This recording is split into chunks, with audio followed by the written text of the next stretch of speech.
대한민국의 보수는 몰락을 했을까요? 왜 몰락이라고 할까요? 뭐 다 공감하시겠지만 지금 자유한국당, 바른정당 합쳐봐야 지지율이 10% 내외를 넘지 못합니다. 대선 주자는 더 참담하죠.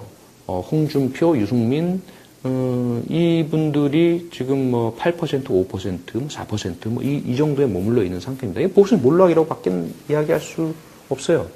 거기에다가 그 박근혜 전 대통령의 그런 그 탄핵과 검찰 수사 여기에 대해서 보수라고 내세운 사람들은 친박, 거기 친박 집회 하고 박근혜 지키자 이렇게 나서는 사람들의 그 모습과 그들에 대한 국민들의 정서 반응 이런 것들을 보면 보수는 몰락했습니다. 당연히. 왜 몰락했을까요? 앞서 설명드린 것들을 좀 기반으로 말씀을 드리면 첫째로 보수의 힘과 장점은 존재합니다. 이건 우리가 뺏기가 힘들어요. 원래 보수에는 그게 있는 거니까. 고령화 우리가 바꿀 수 없잖아요. 북한의 위협, 기울어진 운동장, 여전히 방송, 언론, 국가기관, 국정원, 검찰 이런 곳은 기득권층이며 보수 편일 수밖에 없어요. 여전히 보수의 힘은 건재합니다. 그런데 문제는 보수의 약점과 단점이 극대화되는 상황에 처해 있다라고 볼 수 있는 거죠. 보수의 약점, 단점 뭐라고 말씀드렸죠? 부패와 타락, 박근혜 게이트로 완전 극대화됐죠. 그리고 앞서 말씀드렸던 방심과 오만.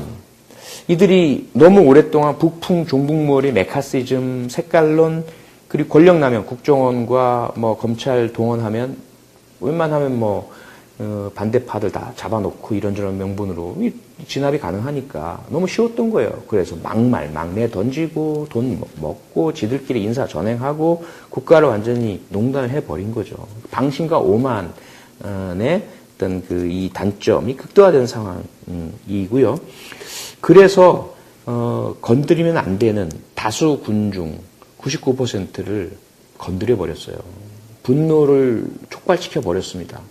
그래서 웬만하면 변화를 싫어하고 웬만하면 저 뭐 힘도 있고 실력도 있고 한 저 보수들이 그래도 낫겠지. 웬만하면 재벌들이 그래도 돈 많이 벌어서 세금도 내고 이래서 우리가 서민들도 살 수 있겠지. 라면서 보수 지지를 해줬던 분들이 못 참겠다라고 된 거죠. 열받는 거죠. 정유라에 열받고 최순실에 열받고 국정농단에 열받게 됐고 세월호에 대한 막말, 폄훼, 백남기 농민 뭐 이런 것들이 결국은 우리 99%의 대중을 분노시켜서 각성하게 만들고 이거 안 되겠다. 우리끼리 이제는 더 이상은 저들에게 지배의 권력을 줘서는 안 되겠다. 결집하게 된 거죠. 우리가 모이자. 우리가 깨어나자. 우리가 힘을 발휘하자. 이렇게 되게 된 겁니다. 거기에다가 보수의 무기, 힘의 원천이 녹슬고 썩어 문드러져 버린 거죠. 노블리스 오블리주 찾을 수가 있습니까?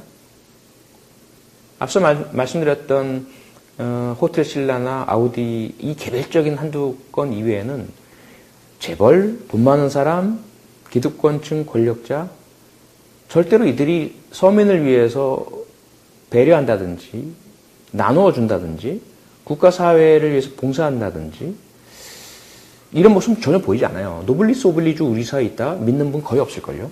이 보수의 가장 큰 무기이고 힘인데 이거 완전히 썩어 문드러져 버렸어요. 없어요. 오히려 이들은 기본적인 서민도 하는 병역의 의무, 납세의 의무 이거 전부 방기하고 전부 회피, 병역 기피, 탈세 이재용 부회장이 구속된 게 그거 아닙니까? 상속세 안 내려고 국가기관 총동원이나 국민연금을 국민들의 참 노후를 수천억의 피해를 유발하면서까지 해먹은 거 아니에요. 그러니까 이게 도대체가 말이 되냐고요. 이게 노블리스 오블리주냐는 거죠.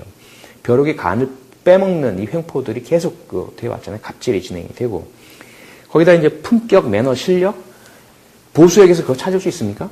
홍준표의 입에서 우리가 품격을 찾을 수 있나요? 김진태의 언행에서 매너를 찾을 수가 있나요? 거기에다가 뭐 조원진이라든지 친박 집회에서 몽둥이 들고 나온 사람들 이들에게서 우리가 실력이나 김평호 변호사라든지 서석구 변호사 이들에게서 어떤 그런 보수만이 가진 범접할 수 없는 밉지만 탄탄한 논리 구조와 실력과 이런 부분들을 가지고 있나요? 그런 걸 우리가 보나요? 전혀 아니죠. 그런 그 보수의 힘과 무기가 완전히 썩어 문드러져 있는 상태가 되어 있습니다. 거기에다가 이러한 것들을 갖출 수 있는 원천인 교육. 앞서 말씀드린 것처럼 대부분 국가에서 보수의 힘의 원천인 이 제왕학과 품격, 매너, 그리고 노블리스 오블리주 교육을 시켜내는 시스템 지금 있나요? 망가졌죠. 있는 자들 보수층 이들은 자신들의 돈을 이용해서 사교육을 합니다. 그래서 쪽집게 과외며 뭐 이런 것들을 해서 선점을 하죠. 많은 것들을 과실을 다 채가요. 서울대, 스카이, 뭐 인서울대학 다 있는 사람들이 가죠. 그것이 이들에게 품격과 매너와 실력을 갖춰주나요? 아니란 거예요. 단지 입시 경쟁에서 우선권만 점하고 다른 국민들의 자리를 빼내는 공정하지 못한 교육 적폐를 만들어냈을 뿐이지, 특권을 누렸을 뿐이지, 그것을 통해서 그 교육의 효과로 이들이 범접하기 어려운 품격과 실력과 매너를 갖췄느냐? 아니란 거죠. 그것이 보수의 몰락을 가져온 원인이다. 저는 그렇게 봅니다. 자, 그럼 이제 현실로 돌아와 볼까요? 그러면 보수는 강구하고 고령화로 인해서 많은 분들이 현존할 수밖에 없다. 그리고 보수적인 생각과 기대, 희망을 가지고 안정을 희구하고 현 체제가 잘 유지되길 바라시고 특히 북한의 그런 존재 위협 앞에서 위험한 진보에 대한 불안감을 가지고 계신 분들이 분명히 있어요. 상당수가 계십니다. 그럼 그분들은 어디로 가 계시냐? 왜? 어떻게 이동하고 계시냐? 4가지 정도로 제가 분류를 해봤습니다. 첫째, 안철수 앞으로. 안철수 후보가 갑자기 뭐 11, 2%, 3위 정도 4위, 막 3, 4위에 머물다가 갑자기 2위로 치고 올라오면서 30%를 넘어섰어요, 지지율이. 안철수 앞으로 현상이 발생한 거죠. 보수층이 대부분입니다. 언론의 분석을 보면 새누리 지지층, 박근혜에게 투표했던 사람들 대부분이 옮겨왔어요. 안희정 후보를 지지했던 보수적인 사람들도 안철수에게 온 거죠. 왜 안철수 앞으로 왔을까요? 안철수 후보는 보수인가요? 보수라고 자기가 내세운 적은 없단 말이에요. 혁신, 개혁, 진보적인 것인 것처럼 늘 새정치 주장하고 해왔죠. 여기에는 언론과 여론 조작이라는 것이 큰 어떤 원인으로 작용하고 있다라고 저는 봅니다. 대체해버린 거죠. 무너졌어. 홍준표 아니야. 김진태 아니야. 유승민 배신의 정치 아니야. 그렇다고 이걸 포기할 수 있어? 아니란 말이죠. 앞서 말씀드린 것처럼 방송과 언론 권력이에요. 이들이 보수의 튼튼한 힘이고 장점인데 그냥 포기하지 않는다는 거죠. 그러면 이들은 다른 쪽을 띄워내 주어서 보수의 명맥을 유지하고 싶어 하는 거죠. 그래서 보수적 가치와 지지 기대 힘을 가진 분들을 안철수 후보에게로 이렇게 유도하는 그런 뭐 조작이란 말이 꼭 아주 뭐 비열하고 나쁜 것만은 아닙니다. 그러한 상징 조작이라는 게 실제로 정치학적 용어이거든요. 그런 것들이 일어나고 있다는 거고. 두 번째, 그럼에도 불구하고 일부 보수층은 여전히 남아있죠. 콘크리트 지지층이라고 하는 친박.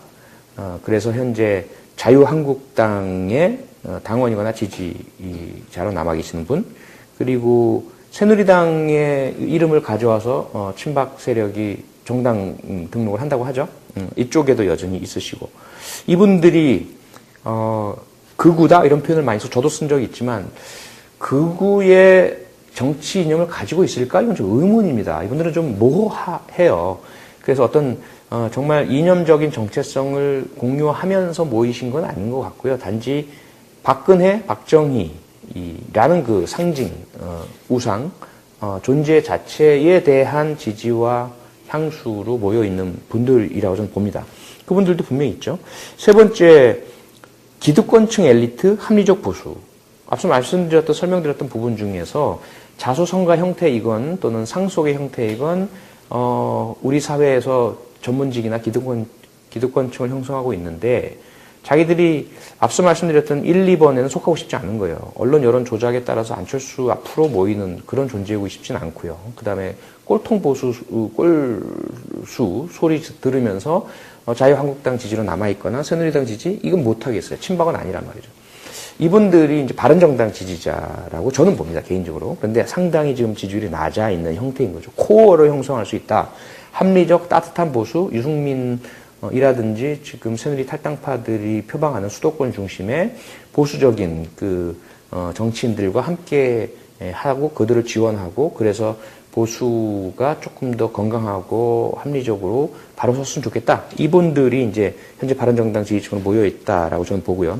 네 번째는 흔히 말하는 샤이 보수, 홍준표 후보가 말하는 샤이 보수는 자기들 지지자인데 겉으로 드러내지 않고 있다라는 건데 저는 그렇지 않다고 봅니다.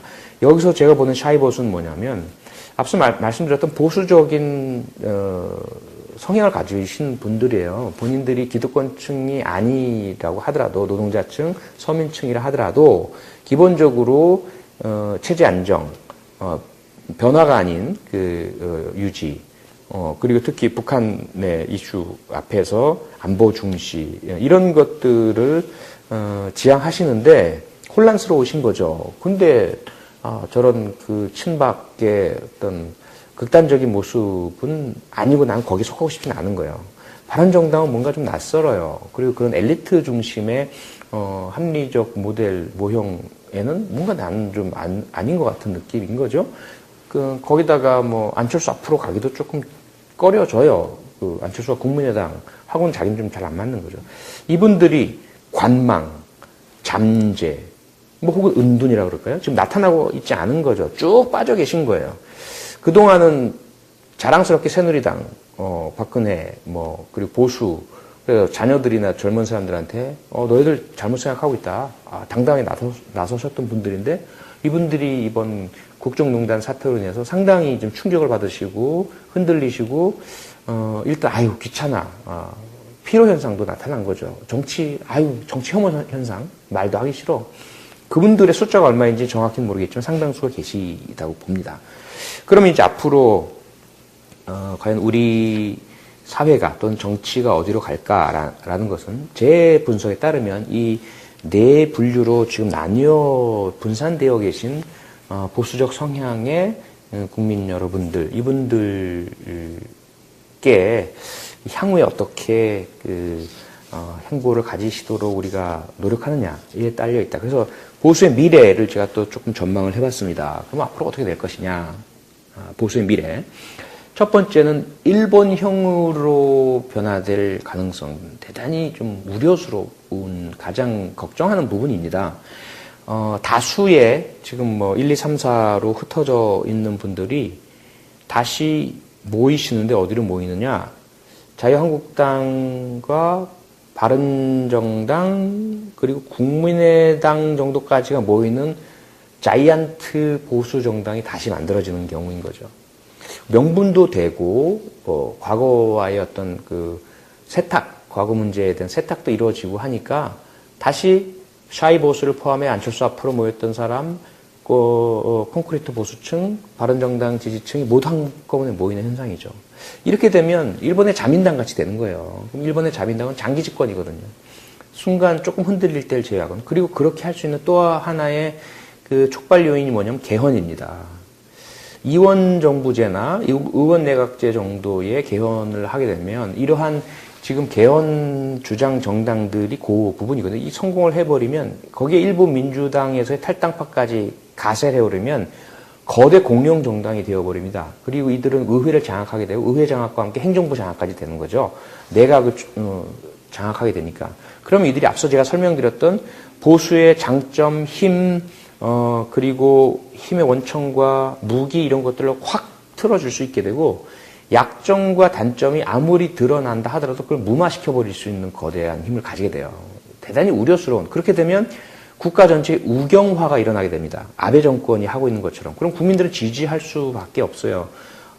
이게 초국가주의, 내셔널리즘, 국수주의에 흐르게 되면서 이민자에 대한 탄압, 특히 우리 제1동포가 당하고 있는 것인 것처럼, 그 다음에 이제 대외적인 그런 촉발과 도발, 그리고 이 경제적인 그런 성장 일변도 뭐 이렇게 이제 해나가게 되면서 언론과 정보를 장악하게 되고, 다수의 국민들이 뭉치지 못하게 되는 현상이 일어나는 거죠.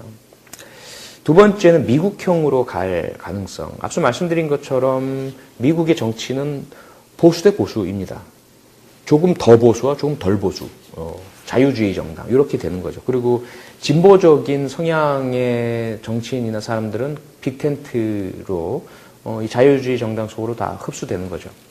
이거는 한쪽으로는 현재 바른정당과 국민의당, 민주당 이탈파 등이 만들어지는 보수정당, 자유한국당은 소멸되어 버리는 거죠. 소멸되어 없어지는 거고.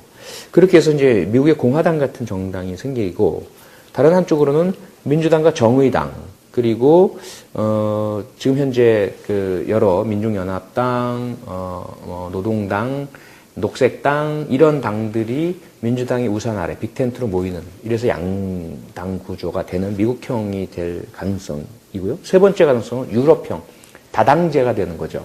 지금 현재 구도가 그대로 이어져 나갑니다. 조금씩 이제 분산은 이루어지겠죠. 그래서 극우 정당인 자유한국당, 현재 새로 생기는 새누리당, 그리고 뭐 기독당인가요? 기독민주당인가요? 이런 당들이 하나로 모여서 극우 정당이 만들어지는 한 축. 또 한 축은 보수, 그러니까 바른정당과 국민의당, 민주당 이탈파들이 만들어내는 보수정당. 여기에 중도정당, 더불어민주당이 중도정당, 진보정당, 정의당, 여기에다가 이슈나 캠페인성 정당, 녹색당, 청년당, 노동당 이런 정당들, 이렇게 다당제가 되는 형태인 거죠. 그리고 그것이 이런 다당제가 만약에 개헌과 함께 맞물려 가게 되면 이리저리 합종 연행이 늘 일어나면서 연립정부, 연합정부 뭐 이렇게 되는 유럽형이 될 겁니다. 어떠한 형태가 가장 바람직할지 저는 일본형만큼은 좀 피했으면 좋겠고 피할 수 있도록 노력을 해야 될 것 같고요. 미국형이나 유럽형은 장단점이 있다고 보여집니다. 그리고 뭐 제4의 새로운 형태가 될 수도 있겠죠, 물론. 어쨌건 보수의 미래를 저는 그렇게 보고 있습니다. 여기 마지막으로 제가 덧붙이고 싶은 말씀이 블루칼라 컨설버티브라는 개념입니다. 노동자 보수인 거죠. 앞서 말씀드린 것처럼 보수는 기본적으로 기득권을 위한 정당이에요. 아주 솔직한 보수에 대한 개념 제가 설명을 들었었죠. 코리 로빈이 했던 보수란 무엇이냐? 사회적, 경제적 불평등에 대한 전반적인 방어다. 그러니까 기득권을 위한 정치가 보수예요. 그런데 그 기득권이 잘하면 노블리스 오빌리주를 잘 실행을 하고 여론 상징 조작을 잘 하고 이끌어 나가면 실력과 매너를 갖추고 품격을 갖추면 다중은 거기 따라가 주는 겁니다. 그래서 보수의 어떤 집권과 보수의 어떤 강세가 이어질 수 있게 되는 것이죠. 그것을 해주는 그 힘의 원천은 바로 블루칼라 컨설버티브예요. 자신의 경제적인 위치는 하층, 노동자층, 서민, 저소득층인 거죠. 그런데 정치적으로는 보수입니다. 보수 정당을 지지합니다. 이들이 대단히 중요한 존재인 거죠. 그리고 그들을 결코 폄하 비하해서는 안 돼요. 지금 미국의 그 트럼프 현상의 핵심이 이거죠. 조금은 비하적으로 이제 와스프, 그리고 레드넥, 백인 노동자층, 뭐 이렇게 이제 이 블루칼라 와스프야 뭐 블루칼라는 아니지만 블루칼라 컨서버티브를 보는데 이들이 얼마나 다수며 강하면 그 엄청난 막말의 대명사인 트럼프를 대통령으로 만들었지 않습니까? 민주당은 그걸 무시했던 거예요. 근데 그런데 이들이 왜 도대체 어떻게 보수적인 태도와 가치를 가질 수 있을까? 그걸 이해하고 싶으시면 영화 그랜 토리노를 추천드립니다. 클린트 이스트우드 감독이 만들었고 주연까지 했던 클린트 이스트우드 감독은 품격 있는 보수, 멋진 보수의 대명사죠. 클린트 이스트우드 감독은 공화당 당원이기도 해요. 그리고 공화당의 일원으로서 강한 목소리를 내기도 합니다. 그런데 워낙 품격 있고 멋있다 보니까 그의 힘도 대단히 강하게 작용을 하죠. 이 그랜 토리노라는 영화가 바로 그런 노동자 보수의 참 면모를 보여주는데요. 이 그랜토리노는 미국의 포드 자동차 회사에서 만든 오래된 그 클래식 자동차의 그 브랜드 네임이에요. 모델 이름입니다. 뭐 머스탱, 무스탕 뭐 이런 것처럼 그리고 뭐 우리 이 나라에서 만들었던 포니, 지금 소나타 이런 것처럼 그랜토리노예요. 그랜토리노 예를 들자면 포니라고 한다면 그 오래되고 낡은 이 그랜토리노라는 이 낡은 차를 이 클린트 이스트우드가 집에 가지고 있어요. 그리고 이 클린트 이스트우드는 전역한 군인이고 베트남전 참전 용사입니다. 혼자 살아요. 경제적으로 신분적으로는 노동자층이죠. 그런데 그 앞서 말씀드린 것처럼 체제가 잘 만들어져 있는 미국에서는 성실하게 오랫동안 포드 자동차의 공장 노동자로 일해 오고 참전 용사이고 하는 것들이 모여져서 집도 가지고 있고 살 만큼 살아요. 그런 사람입니다. 거기다 이제 총을 소지하고 있고 성조기를 국기를 매일 집에 달고 있는 이런 모습인 거죠. 그런 이 미국의 노동자 보수의 전형적 모습을 보여줍니다. 거기에다가 상당히 이 품격과 매너와 전통을 중시하고 언제나 말과 행동에 있어서 뭐 욕하는 사람 막 혼내고 욕하지 말아라고 하고 주변에 그리고 그 가부장적인 어떤 그 보호자 역할에 아주 그 충실한 모습입니다. 자존심이 강하고 고집이 세고요, 완고하고 이 United States of America라는 이 자신의 국가 공동체, 체제 여기에 대한 아주 강한 보호 태도를 가지고 있고 영웅 심리와 인종 욕구와 배타성을 가지고 있어요. 그래서 베트남에서 이민을 온 이민자들에 대해서 상당히 경계하고 조금 이제 경시하는 그런 태도를 초기에는 갖습니다. 그러다가 차를 타고 가는데 길거리에서 다수의 젊은 갱들이 한 명의 여성 흑인 갱이죠. 이 베트남에서 온 여성 여학생을 막 괴롭히는 현장을 봐요. 거기에서 구해주죠. 대응을 하면서 그렇게 하면서 시작이 돼요. 그래서 이 여성과의 관계가 시작이 되면서 그런 자신의 영웅 심리 그리고 가부장적 보호자로서의 역할, 품격, 매너, 이 보수적인 가치를 지키기 위해서 이 여학생과 가깝게 지낸 이웃에서 관계를 맺고 하다가 이제 이 가족과 여학생과 그 동생에게 위해를 가하는 베트남 갱단과 대결하게 되고 뭐 이런 영화예요. 어쨌든 뭐 영화의 스토리는 한번 보시면 아실 텐데 제가 주목하는 것은 이 클린트 이스트우드의 그 보수의 가치, 노동자 보수의 가치가 이 영화에 그대로 드러나면서 그랜토리노라는 자동차에 집약되어 있습니다. 그래서 이 자동차를 어떻게 하느냐? 그랜토리노가 절대로 이거는 그런 어디서 굴러왔는지 모를 근본도 없는 외세인 배타성이 있는 이 사람 입장에서 봤을 때 이 베트남 청년에게는 절대로 타개하고 싶지 않아요.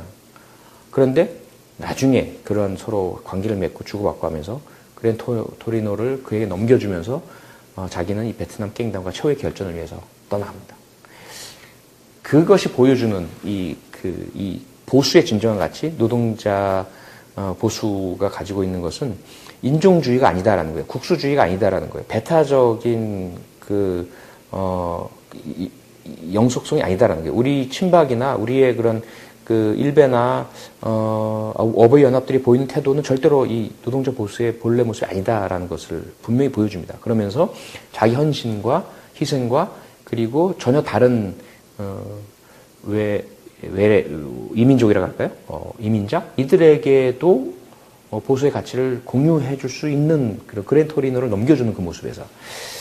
그래서 우리가, 보수와 진보에 대한 것들, 뭐 보수 진보 없다. 그런 이야기 하면 안 됩니다. 정치인이. 있습니다. 인정할 수밖에 없어요. 근데 그것을 얼마나 건강하게 서로를 인정하면서 경쟁하는 구도로 갖춰내갈 수 있느냐. 여기에 우리가 초점을 맞춰야 하고요. 그런 차원에서 대한민국 보수의 몰락 좀 진지하게 바라봐야 하고 이 부분에 대해서 일시적으로 넘기려 하지 말고 근본적인 해결책을 찾아 나가기를 바라는 마음에서 오늘의 정치 프로파일링 주제가 대한민국 보수는 왜 무너졌는가로 정했습니다. 이 범접하기 어려운 품격과 실력과 매너를 갖췄느냐? 아니란 거죠. 그것이 보수의 몰락을 가져온 원인이다. 저는 그렇게 봅니다. 자, 그럼 이제 현실로 돌아와 볼까요? 그러면 보수는 강구하고 고령화로 인해서 많은 분들이 현존할 수밖에 없다. 그리고 보수적인 생각과 기대, 희망을 가지고 안정을 희구하고 현 체제가 잘 유지되길 바라시고 특히 북한의 그런 존재 위협 앞에서 위험한 진보에 대한 불안감을 가지고 계신 분들이 분명히 있어요. 상당수가 계십니다. 그럼 그분들은 어디로 가 계시냐? 왜? 어떻게 이동하고 계시냐? 4가지 정도로 제가 분류를 해봤습니다. 첫째, 안철수 앞으로 안철수 후보가 갑자기 뭐 11, 2%, 3위 정도 4위, 막 3, 4위에 머물다가 갑자기 2위로 치고 올라오면서 30%를 넘어섰어요, 지지율이. 안철수 앞으로 현상이 발생한 거죠. 보수층이 대부분입니다. 언론의 분석을 보면 새누리 지지층, 박근혜에게 투표했던 사람들 대부분이 옮겨왔어요. 안희정 후보를 지지했던 보수적인 사람들도 안철수에게 온 거죠. 왜 안철수 앞으로 왔을까요? 안철수 후보는 보수인가요? 보수라고 자기가 내세운 적은 없단 말이에요. 혁신, 개혁, 진보적인 것인 것처럼 늘 새정치 주장하고 해왔죠. 여기에는 언론과 여론 조작이라는 것이 큰 어떤 원인으로 작용하고 있다라고 저는 봅니다. 대체해버린 거죠. 무너졌어. 홍준표 아니야. 김진태 아니야. 유승민 배신의 정치 아니야. 그렇다고 이걸 포기할 수 있어? 아니란 말이죠. 앞서 말씀드린 것처럼 방송과 언론 권력, 이 병역의 의무, 납세의 의무, 이거 전부 방기하고 전부 회피, 병역 기피, 탈세, 이재용 부회장이 구속된 게 그거 아닙니까? 상속세 안 내려고 국가기관 총동원이나 국민연금을, 국민들의 참 노후를 수천억의 피해를 유발하면서까지 해먹은 거 아니에요. 그러니까 이게 도대체가 말이 되냐고요. 이게 노블리스 오블리주냐는 거죠. 벼룩의 간을 빼먹는 이 횡포들이 계속 되어 왔잖아요. 갑질이 진행이 되고. 거기다 이제 품격, 매너, 실력? 보수에게서 그거 찾을 수 있습니까? 홍준표의 입에서 우리가 품격을 찾을 수 있나요? 김진태의 언행에서 매너를 찾을 수가 있나요? 거기에다가 뭐 조원진이라든지 친박 집회에서 몽둥이 들고 나온 사람들, 이들에게서 우리가 실력이나 김평호 변호사라든지 서석구 변호사, 이들에게서 어떤 그런 보수만이 가진 범접할 수 없는 밉지만 탄탄한 논리 구조와 실력과 이런 부분들을 가지고 있나요? 그런 걸 우리가 보나요? 전혀 아니죠. 그런 그 보수의 힘과 무기가 완전히 썩어 문드러져 있는 상태가 되어 있습니다. 거기에다가 이러한 것들을 갖출 수 있는 원천인 교육. 앞서 말씀드린 것처럼 대부분 국가에서 보수의 힘의 원천인 이 제왕학과 품격, 매너, 그리고 노블리스 오블리주 교육을 시켜내는 시스템 지금 있나요? 망가졌죠. 있는 자들, 보수층, 이들은 자신들의 돈을 이용해서 사교육을 합니다. 그래서 쪽집게 과외며 뭐 이런 것들을 해서 선점을 하죠. 많은 것들을 과실을 다 채가요. 서울대, 스카이, 뭐 인서울대학 다 있는 사람들이 가죠. 그것이 이들에게 품격과 매너와 실력을 갖춰주나요? 아니란 거예요. 단지 입시 경쟁에서 우선권만 점하고 다른 국민들의 자리를 빼내는 공정하지 못한 교육 적폐를 만들어냈을 뿐이지, 특권을 누렸을 뿐이지, 그것을 통해서 그 교육의 효과로 이들이 보수의 튼튼한 힘이고 장점인데 그냥 포기하지 않는다는 거죠. 그러면 이들은 다른 쪽을 띄워내 주어서 보수의 명맥을 유지하고 싶어 하는 거죠. 그래서 보수적 가치와 지지 기대 힘을 가진 분들을 안철수 후보에게로 이렇게 유도하는 그런 조작이란 말이 꼭 아주 비열하고 나쁜 것만은 아닙니다. 그러한 상징 조작이라는 게 실제로 정치학적 용어이거든요. 그런 것들이 일어나고 있다는 거고. 두 번째, 그럼에도 불구하고 일부 보수층은 여전히 남아있죠. 콘크리트 지지층이라고 하는 친박. 그래서 현재 자유한국당의 당원이거나 지지자로 남아 계시는 분, 그리고 새누리당의 이름을 가져와서 친박 세력이 정당 등록을 한다고 하죠. 이쪽에도 여전히 있으시고. 이분들이, 극우다? 이런 표현을 많이 써. 저도 쓴 적이 있지만, 극우의 정치 이념을 가지고 있을까? 이건 좀 의문입니다. 이분들은 좀 모호해요. 그래서 어떤, 정말 이념적인 정체성을 공유하면서 모이신 건 아닌 것 같고요. 단지 박근혜, 박정희라는 그 상징, 우상, 존재 자체에 대한 지지와 향수로 모여있는 분들이라고 저는 봅니다. 그분들도 분명히 있죠. 세 번째, 기득권층 엘리트, 합리적 보수. 앞서 말씀드렸던, 설명드렸던 부분 중에서 자수성가 형태이건 또는 상속의 형태이건, 우리 사회에서 전문직이나 기득권층을 형성하고 있는데, 자기들이 앞서 말씀드렸던 1, 2번에는 속하고 싶지 않은 거예요. 언론 여론 조작에 따라서 안철수 앞으로 모이는 그런 존재이고 싶진 않고요. 그 다음에 꼴통 보수, 꼴수 소리 들으면서 자유한국당 지지로 남아있거나 새누리당 지지? 이건 못하겠어요. 친박은 아니란 말이죠. 대한민국의 보수는 몰락을 했을까요? 왜 몰락이라고 할까요? 뭐 다 공감하시겠지만 지금 자유한국당, 바른정당 합쳐봐야 지지율이 10% 내외를 넘지 못합니다. 대선 주자는 더 참담하죠. 홍준표, 유승민, 이분들이 지금 뭐 8%, 5%, 4%, 뭐 이 정도에 머물러 있는 상태입니다. 이 보수는 몰락이라고 밖에 이야기할 수 없어요. 거기에다가 그 박근혜 전 대통령의 그런 그 탄핵과 검찰 수사 여기에 대해서 보수라고 내세운 사람들은 친박, 거기 친박 집회 하고 박근혜 지키자 이렇게 나서는 사람들의 그 모습과 그들에 대한 국민들의 정서 반응 이런 것들을 보면 보수는 몰락했습니다. 당연히. 왜 몰락했을까요? 앞서 설명드린 것들을 좀 기반으로 말씀을 드리면 첫째로 보수의 힘과 장점은 존재합니다. 이건 우리가 뺏기가 힘들어요. 원래 보수에는 그게 있는 거니까. 고령화 우리가 바꿀 수 없잖아요. 북한의 위협, 기울어진 운동장, 여전히 방송, 언론, 국가기관, 국정원, 검찰 이런 곳은 기득권층이며 보수 편일 수밖에 없어요. 여전히 보수의 힘은 건재합니다. 그런데 문제는 보수의 약점과 단점이 극대화되는 상황에 처해 있다라고 볼 수 있는 거죠.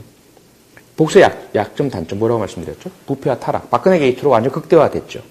그리고 앞서 말씀드렸던 방심과 오만, 이들이 너무 오랫동안 북풍, 종북몰이, 메카시즘, 색깔론, 그리고 권력남용, 국정원과 뭐 검찰 동원하면 웬만하면 뭐 반대파들 다 잡아놓고 이런저런 명분으로 진압이 가능하니까 너무 쉬웠던 거예요. 그래서 막내 던지고 돈 먹고 지들끼리 인사 전행하고 국가를 완전히 농단을 해버린 거죠. 방심과 오만의 어떤 그 이 단점이 극대화된 상황이고요.